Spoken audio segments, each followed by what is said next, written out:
ខ្ញុំរកសង្សារបានហើយបេងដូងប្រគល់ឲ្យនាងមួយកុំភ្លេ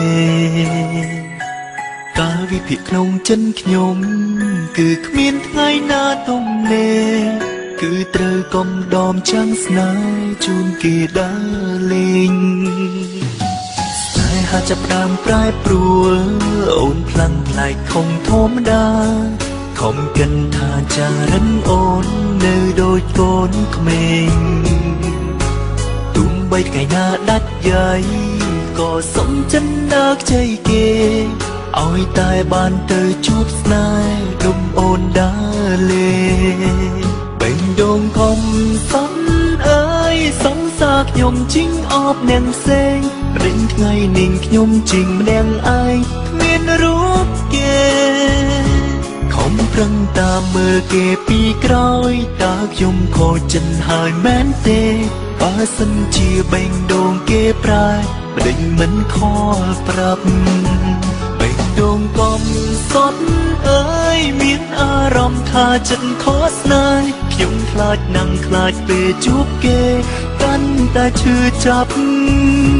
ម៉ូតូខ្ញុំលែងទៅមុខហើយរកកន្លែងឈំយំឲ្យស្ដាប់មួយអាទិត្យនៅផ្ទះសុំច្បាំ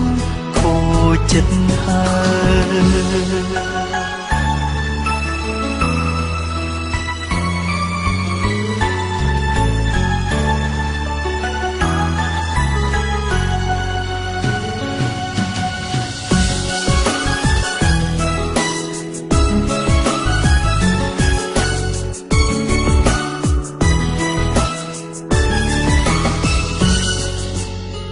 ដងអើយដឹងទេ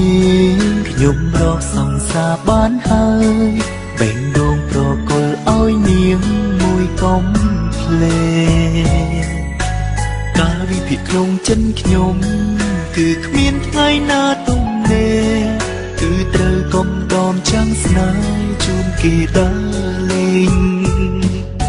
ស្នេហាចាប់ផ្ដើមប្រែប្រួលអូនផ្លាំងផ្លែកខំធម្មតាខំកិនថាចារិនអូននៅដូចកូនក្មេងទុំបីថ្ងៃណាដាច់យាយក៏សុំចិនដើរខ្ចីគេឲ្យតែបានទៅជួបស្នេហ៍ដុំអូនដើរលេបេងដូងខំសំអើយសង្សារខ្ញុំជីងអបនាងផ្សេងព្រិញថ្ងៃនាងខ្ញុំជីងម្នាក់ឯងគ្មានរូបគេប្រឹងតាមមើលគេពីក្រោយតើខ្ញុំខូចចិនហើយមែនទេបើសិនជាបេងដូងគេប្រែប្តីមិនខលប្រាប់បេងដូងកុំសត់អើយមានអារម្មណ៍ថាចិត្តខកស្នេហ៍ខ្ញុំខ្លាចណាំងខ្លាចពេលជួបគេកាន់តែឈឺចាប់ម៉ូតូខ្ញុំលែងទៅមុខហើយរកកន្លែងឈំយំឲ្យស្ដាប់មួយអាទិត្យនៅផ្ទះសុំច្បាំ